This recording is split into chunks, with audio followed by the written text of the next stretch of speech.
जय श्री राम, भारत माता की जय, वंदे मातरम। लोकतंत्र के इतने सालों के इतिहास में संसद के अंदर अभी वर्तमान में जो कुछ भी हो रहा है, ये विपक्ष का जो रोल राहुल गांधी निभा रहे हैं विपक्ष के नेता के नाते, वो आज तक के विपक्ष के नेताओं में सबसे ज्यादा कलंकित रोल हैगा, विपक्ष पार्टी का भी और विपक्ष के नेता का भी। क्योंकि जिस तरीके से राहुल गांधी जैसे अपरिपक्व और पदभ्रष्ट और पथभ्रष्ट व्यक्ति को संसद में देश के इतने बड़े सम्मानित पद पे, विपक्ष के नेता के पद पर बिठाया गया है, वो कहीं ना कहीं भारत की राजनीति को, लोकतंत्र को कलंकित करता है। कि हम जनता करोड़ों रुपए का टैक्स देकर यहां से सांसद चुन के भेजते हैं, उनके जितने भी खर्चे होते हैं, प्लेन से लेके, खाने से लेके, परिवार के खर्चे सारे, वो सब हमारे टैक्स के पैसे से पूरे होते हैं। और इन लोगों का काम होता है, सत्ता पक्ष का काम होता है कि रणनीति बनाए और देश को सुचारू रूप से चलाने के लिए जो उचित लगे वो कानून बनाए और रूपरेखा बनाकर उसे जमीनी स्तर पे लागू कराए। विपक्ष का काम होता है कि भाई अगर कोई सत्ता पक्ष अगर कोई नीति बनाता है और उसमें देश के हित में ना हो या जनता के हित में ना हो, तो उस पर विरोध करके उसे सुधार करवाए या कैंसिल करवाए। पर लोकतंत्र में एक पहला विपक्ष का नेता है अपरिपक्व, पप्पू, देशद्रोही राहुल बीची, स्लीपर सेल, विदेशी दुश्मनों का, जो संसद के अंदर कुछ नहीं बोलना चाहेगा। संसद में कभी भी उसने ऐसे विषय नहीं रखे कि ये गलत है, इसको सही करो, इसको इस तरीके से सही कर सकते हैं, क्योंकि नॉलेज नहीं है तो बता भी नहीं सकता है। हाँ, उसे संसद में भी आना है, संसद में आके उसको मीडिया में भी छाना है, तो वो संसद में आता है, कुछ भी जैसे उसकी माँ और पिताजी और उसके परिवार के द्वारा जो संस्कार उसके परिवार ने दिए हैं, उसी संस्कार के अनुसार वो बातें करता है।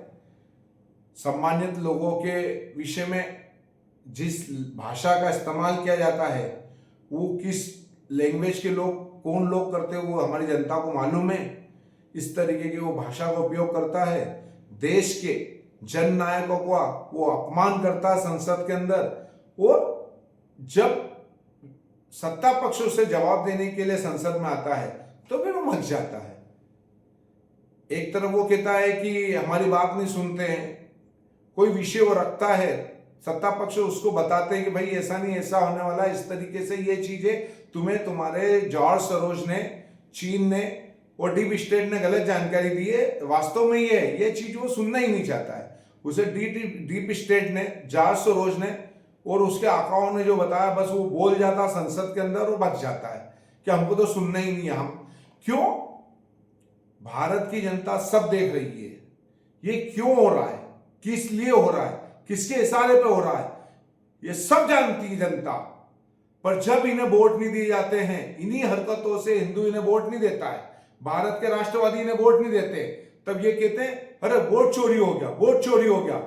अरे भाई, आप देश के लिए काम नहीं कर रहे हो, आप समाज के लिए काम नहीं कर रहे हो, आप जनता के लिए काम नहीं कर रहे हो, आप सिर्फ अमेरिका के लिए काम कर रहे हो, डीप स्टेट के लिए काम कर रहे हो, आप दुश्मन देश के स्लीपर सेल बन के इस देश में काम कर रहे हो, तो फिर जनता आपको वोट क्यों देगी? और वास्तव में ये लोग संसद के अंदर उन विदेशी लोगों का अनेक प्रतिनिधित्व करते हैं, और जब बात इनको संसद में करनी है, जनता ने इन्हें संसद में भेजा है, संसद में विषय उठाना है, ये संसद में नहीं उठाते हैं। इनके टूल किट, ये दूसरों के टूल किट है, इनके टूल किट कहते हैं कि अब तो देश रोड पे से चलेगा, है, देश संसद से नहीं चलेगा, लोकतंत्र से नहीं चलेगा, अब देश आंदोलनों से चलेगा, अब देश रोड पे चलेगा। ये लोग देश में आग लगा रहे हैं। जब नरेंद्र मोदी जी और अमित शाह जी संसद के अंदर बोलते हैं तो इनकी पूरी औकात बता देते हैं, इनका पूरा चेहरा बता दिया जाता है, पर इसी के लिए भग जाते हैं कि इन्हें मालूम है कि जब हम इनके सामने बैठेंगे तो हमारा चेहरा सामने आ जाएगा। पर वास्तव में देश में इतने गंभीर मुद्दे संसद के अंदर उठाए गए थे और इतने जनता के लिए और देश के लिए और राष्ट्र के लिए, सुरक्षा के लिए ऐसे बिल आने वाले थे जो देश के दुश्मनों के लिए, अमेरिका के लिए, डीप स्टेट के लिए, ईसाई मिशनरी के लिए, जिहादियों के लिए, अनेक की खत्म होने की कगार पे आ जाते हैं लोग, एनजीओ के नाम से जिस तरीके से सब कर रहे थे ये। और उनके ही इशारों पे इन्होंने संसद के अंदर भी हरकत करी, जो जनता ने देखी, सबने देखी, रोड पे भी इन्होंने वही करा। ये लोग विदेशों से आयात कर रहे हैं आंदोलन के नाम से। ये कहते हैं कि हमें जवाब दो। राम मंदिर पे विषय पूछ रहे हैं, राम मंदिर ने चंदा नहीं दिया, चलो उस पर भी हम बात करने के लिए तैयार है संसद में। ये कहते हैं छात्रों का पर ये हुआ भैया, छात्रों का विषय पे भी बात करने के लिए तैयार है। ये कहते हैं कि मोदी जी ने और अमित शाह जी ने लड़ चलवाया और गोली चलवा दी। भाई कहां गोली चली है तो बता दे। और लड़ भी चला तो किसके इशारे पे, किसने, किस अधिकारी ने बोला, क्यों बोला, क्या परिस्थिति थी, ये भी तो समझ। संसद में हम जवाब देने को तैयार है ना तेरे को, पर न उन्हें संसद में जवाब सुनना है, न छात्रों के विषय में कोई जानकारी है, न उन्हें कोई देश से मतलब है। उन्हें सिर्फ डीप स्टेट से बोला गया है, इनके स्लीपर सेल की तरह काम करने वालों को, कि आपको ऐसा करना, वो ऐसा कर रहे हैं। अगर शिक्षा व्यवस्था में कोई तकलीफ थी तो संसद में बोलना था, पॉइंट रखने थे देश की। अगर एनजीओ के हिसाब से अगर कोई संशोधन हो रहा था तो इन्हें जवाब देना था कि भाई ऐसा मत करो, ऐसा करो, ऐसा कुछ बोला इनने। आप सोचो कि संसद में आपका प्रतिनिधित्व करने के लिए आपने इन्हें भेजा है चुन के, क्या काम कर रहे हैं ये लोग। गरीबों के टैक्स से इन लोगों के घर चल रहे हैं, इनकी तनख्वाह दी जा रही है, इनके खर्चे उठाए जा रहे हैं, पर ये लोग जनता के पैसों का करोड़ों अरबों रुपए का नुकसान संसद में कर रहे हैं। ना संसद चलने दे रहे हैं, ना देश को चलने दे रहे हैं, और देश को रोक रहे हैं।